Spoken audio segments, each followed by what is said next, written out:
Let's just dive right into this explainer, shall we? Today we're exploring the absolutely fascinating journey of how a quiet kid from the suburbs built an empire that completely reshaped human communication.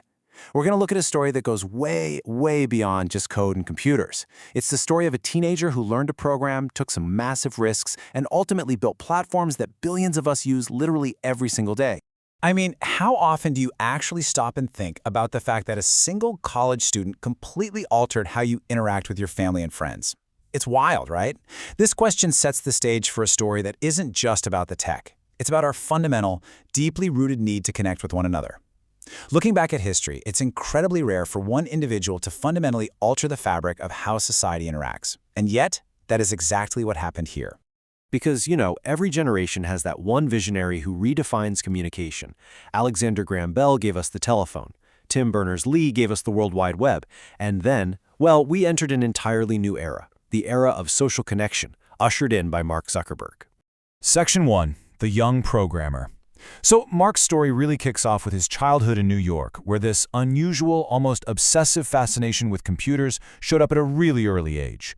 Born in 1984 in White Plains and raised in Dobbs Ferry, he was the only boy among 4 kids. His dad was a dentist, his mom a psychiatrist, and they very quickly noticed their son had some extraordinary talent. Get this, even at age 12, he wasn't just consuming technology like the rest of us, he was actively using it to connect his family's home to his father's dental office. His parents actually hired a private computer tutor for him, who later admitted it was incredibly difficult just to keep up with a 12-year-old.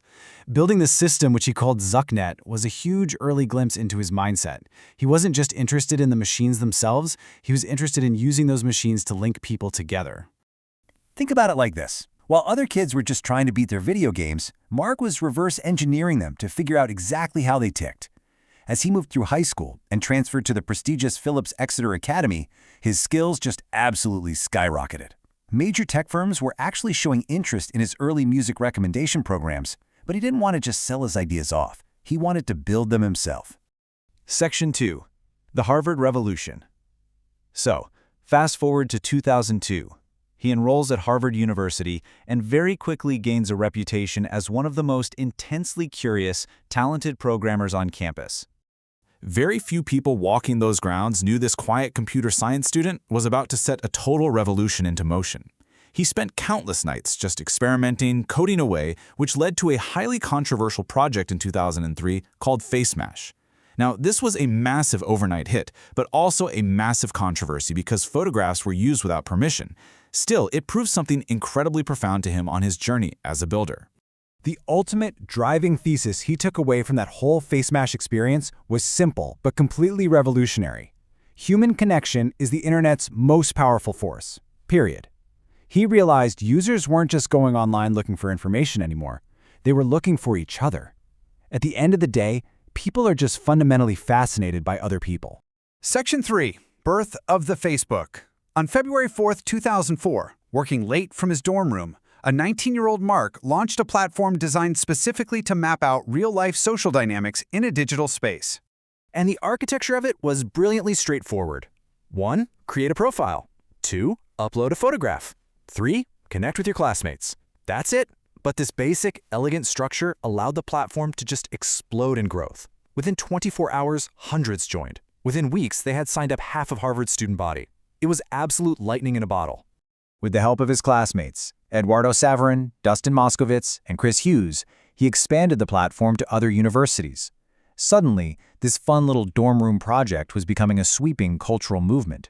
And Mark was faced with a life-defining choice. Does he listen to the cautious advice of professors and parents to stay and graduate? Or does he go all in on this startup? Section 4. Conquering Silicon Valley. Choosing the future over caution, he dropped out of Harvard in 2004 and moved to a rented house in Palo Alto, California. He fueled the company almost entirely on the absolute conviction that the world wanted to be connected. Employees worked day and night in that house, basically running on the pure adrenaline of building something universal. And the scale of their growth? Completely staggering. With early funding from investors like Peter Thiel, what started at Ivy League schools quickly cascaded down to high schools, then corporate networks, and ultimately, anyone with an email address when they opened registration to the general public in 2006. Now you might be wondering, why did they win the market over early giants like MySpace and Friendster? It came down to one key psychological shift: real identities. You weren't some anonymous avatar anymore. You had to be yourself, interacting with your real friends. That unique emphasis on trusted connections was a real game changer, making it the world's leading social network by 2008. Section 5. Global Power and Scrutiny. As governments, businesses, and literally billions of families connected across continents, his personal influence absolutely exploded.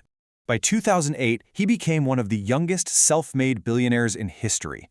For so many people around the world, Facebook literally became synonymous with the internet itself. Following their historic 2012 initial public offering, his wealth surged into the tens of billions of dollars. That once unknown student was now cemented as one of the most powerful figures on Earth. The college project had well and truly conquered the public markets. But, beneath the global fame and those massive billion-dollar decisions, building a family remained central to his life. He maintained a relationship that actually started way back at a Harvard party with Priscilla Chan, and in 2012, they got married. This partnership led to the creation of the Chan-Zuckerberg Initiative, where they channeled their vast resources into philanthropy, specifically focusing on education, science, and healthcare. Of course, massive success brings intense global scrutiny. Critics rightfully started questioning whether social media was helping society or deeply dividing us. Complex issues around data privacy, misinformation, and political influence forced him to testify before Congress and defend the social impact of his entire empire. It undeniably became one of the toughest, most defining challenges of his career. Section 6. Entering the Meta Era. Now, a lot of leaders might have just retreated in the face of that kind of pressure, but instead, he pushed forward. In 2021, he changed the parent company's name to Meta to signal a massive new vision. He was determined to reshape the company for the future, pivoting an entire global enterprise. He introduced the Metaverse, a future space where people could work, socialize, and interact in immersive digital environments.